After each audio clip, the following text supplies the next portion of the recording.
পোলাপান রিলস তো অনেক দেখছো, চলো এবার একটু পড়ালেখা করি। দেখো খুব সহজে আমরা এমসিকিউ গুলো সলভ করি, কারণ তোমাদের বোর্ড পরীক্ষা এমসিকিউ গুলো আসবে। কি বলছে দেখো, বলছে যে sin 3a equal to cos 3a। ওকে, এখান থেকে কি বলছে বলো তো, a এর ভ্যালু বাই করো। ওকে, তো তুমি কি করবা, যেহেতু দুই পাশে sin cos, এটা দিয়ে আমি ডিরেক্টলি করতে পারতেছি না, বাট তুমি ওই পাশে কিন্তু cos দ্বারা ভাগ করতে পারো, cos 3a দ্বারা ভাগ করতে পারো। তো লাভ হবে কি, আমার একটা পাশ 1 হয়ে যাবে, আই মিন একটা পাশ থেকে তোমার sin বা cos যে কোনো একটা ভ্যানিশ হয়ে যাবে।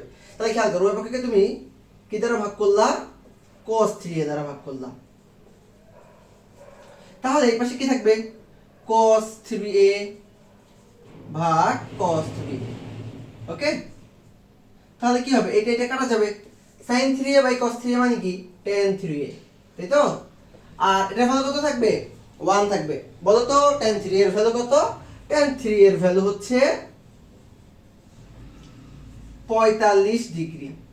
ওকে, তো আমরা এখান থেকে কার ভ্যালু বাই করব, সরি এই 1 সমান লিখতে পারি tan 45 ডিগ্রি। তাহলে কি করতে পারি বলতো, tan tan ভাগ 3a equal to 45 ডিগ্রি।